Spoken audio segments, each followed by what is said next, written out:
not because it's the shortest gospel, but it is. This reminds me of the story of the priest who said, next weekend before Mass, I want all of you to read chapter 17 of Mark's Gospel. And then the next week comes up and he says, how many of you read chapter 17 of Mark's Gospel? About 3/4 of the hands went up. He said, Mark's Gospel only has 16 chapters. I want to give a homily today about lying. So, but Mark's Gospel, what I like about Mark's Gospel is that Mark's Gospel was written to a group of people who had kind of turned away from Jesus. They had followed Jesus, but now they had kind of turned away. And so he was writing to tell them, you need to take another look. All right? And he used throughout his gospel as his foils the apostles, the 12 apostles, because constantly in Mark's gospel, they never get it. They just keep missing the point time and time again. The best example of that, perhaps, is that all throughout the gospel, when Jesus heals somebody or Jesus has some kind of teaching, he says to the apostles, now don't tell anyone about this. And they immediately go out and begin telling everybody about it. All right? And it makes it impossible for Jesus to get around. And then at the very end of the gospel, they never get it. At the very end of the gospel, after Jesus has risen from the dead, he says, now go tell your brothers. And they don't do anything. They go and lock themselves in the upper room. So throughout the gospel, he tells them, don't tell, and they do. Then at the very end, when he wants them to tell, they don't. They never get it. All right? And I think I find myself in that gospel time and time again. One of the methods that Mark uses, if you go to the next slide, is a thing called intercalation or interpolation. And what this means is that Mark takes a part of a story and then another part of the story and another part of the story, and they seem like they're disconnected, but they never are. And that's what occurs in today's gospel. If you were following along in your missal, you notice I used a shortened form of that gospel. All right, I use the shortened form because it's the widow's mite.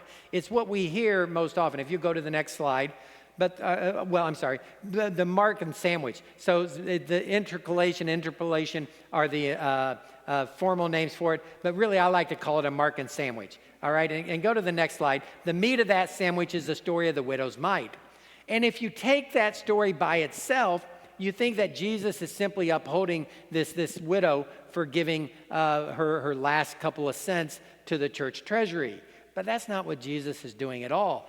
But if you don't connect these three stories together, you miss it. So right before that, go to the next slide, this is what happens.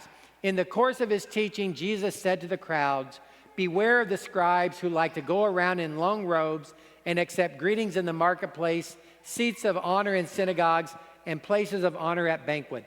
They devour the houses of widows, and as a pretext recite lengthy prayers. They devour the houses of widows. In the very next part of that, we're going to see them devouring the house, taking the last couple of cents from a widow. Then Jesus says this, they will receive a very severe condemnation. In other words, this story I don't think is at all about Jesus holding up the widow, although I think that's something that he does hold up. But it's about what kind of system would ask a widow to do that in the first place. Widows in the time of Jesus, they had very, very little. They had no man to provide for them, all right? And so they had very, very little. And so Jesus is saying, what kind of system is allowing this to happen? So really, this isn't about holding up the widow, although he does that. This is about condemning the scribes and the Pharisees, the priests of their day, for asking too much of this widow. All right? And so then it ends with this. Go to the next slide. As he was making his way out of the temple area, one of his disciples said to him, look, teacher, what stones and what buildings. And Jesus said to him, do you see these buildings? There will not be one stone left upon another that will not be thrown down. Jesus is saying this is not about building beautiful temples. It's not about building gorgeous synagogues. It's not about building beautiful churches. It's not about that. All right? If we think this is what we're about as a parish, building this church, we're missing the point. All right? We're like the scribes and the Pharisees, the priests of Jesus' days. We're missing the point. All right? It's not about that. All right? And so this gospel lesson, when we take that whole Mark and sandwich together, gives us 2 points, I think. If you go to the next slide for me. The first one is a reminder to be careful not to take scriptures out of context. Look at the whole story of what Jesus is saying, not just a small part of it. Psalm 14 says there is no God. I don't know if you knew that. Psalm 14 says there is no God. It's right there in Scripture. All right, the atheists are all happy. It's right there. There is no God. If you take it out of context. All right, the psalm actually says a fool says in his heart there is no God.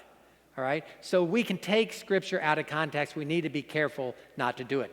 The second thing that I think this story teaches us is God never asks us to do more than we can do. All right, we have collections for everything. I don't think that's unique to the Catholic Church. I think that's true in many, many churches, if not all churches. And we have good reasons for them. The United Catholic Appeal is a good thing. All right. A couple of weeks ago, we did a collection for the hurricane victims, Hurricane Helene and Milton. We did a collection for those. In a few weeks, we're going to have the Advent giving trees out in the back of church. We have our outreach collections, our regular collections. We have collections all the time. But God never asks us to do more than we can do. Does God stretch us sometimes? Yeah, I think he does. I think God does stretch us. Today's first reading was an example of that, the widow at Zarephath. She was stretched a little bit. She didn't believe she was going to have enough. And through the prophet Elijah, God said, trust me. So God does call us to trust at times, but never ask us, and I never ask you to do more than you can do. The first letter of St. Timothy, chapter 5, verse 8, says, your first job is to take care of your family. If you don't take care of your family, you're worse than a non-believer. All right? So that's our first thing, is to take care of our family, and then to share after that is the next part of that. But God never asks us to do more than we can do. Today's gospel from Mark reminds us, number one, be careful about taking Scripture out of context. And number two, God never asks you to do more than you can do.